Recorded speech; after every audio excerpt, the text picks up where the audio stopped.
Queen Munaka's nightmare begins long before her release. Silindile's death leaves King Rudzani consumed by anger.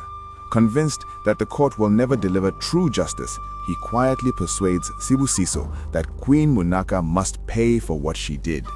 If she survives prison, she could manipulate the system and walk free. Believing he is avenging Silindile, Sibusiso agrees to get rid of her.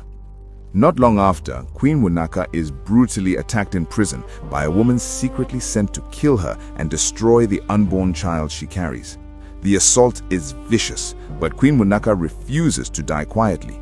Injured and shaken, she fights back and survives. The failed attempt only hardens her resolve. If they want war, she will give them one. Fearing another attack, Queen Munaka reaches out to Tsiko, the one man she believes she can still manipulate. During their meeting, she confesses that she killed Silindile out of jealousy. She loved Tsiko, she says, and Silindile stood in her way. Now she needs her help. She cannot give birth in prison. Tsiko listens carefully.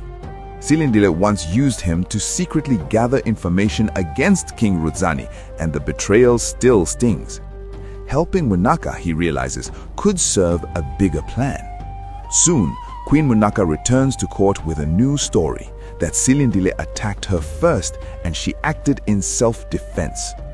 With quiet influence behind the scenes, the judge accepts the claim and Queen Munaka is released. But Tsiko's real plan is far more dangerous. Determined to destroy King Rudzani, he plants a trap inside the palace. A handsome young chef named Mulalo is hired into the royal household. Unknown to most, Mulalo is underage but appears older. Charming and attentive, he quickly gains the king's attention. King Rudzani falls for him, unaware that their most intimate moment is secretly recorded. Tsiko later confronts the king with the footage and demands that he step down from the throne. King Rudzani refuses. The situation escalates when Tsiko and Mulalo report him to the police, accusing the king of rape. King Rudzani is arrested and the royal name is dragged through scandal. But power intervenes. King Rudzani's mother secretly bribes Mulalo's family and the charges disappear. When Tsiko learns of the betrayal, he retaliates by burning down the family's home. Meanwhile, King Rudzani makes a calculated move to protect his reputation. Munaka may remain in the palace, but only if they stay legally married and the child she carries is publicly recognized as his. Still determined to avenge Silindile, Sibusiso poisons Munaka's food. She collapses and is rushed to the hospital, barely surviving again.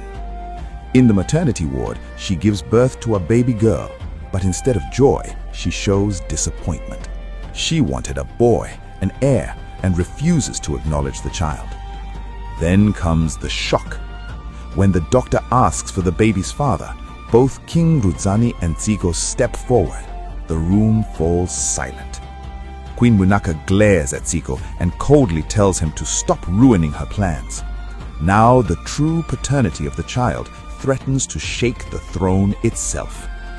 Outside the palace, Tsividzelwa secretly meets with Queen Masindi and the Council of Elders. Tired of King Rudzani's ruthless rule, they begin discussing change.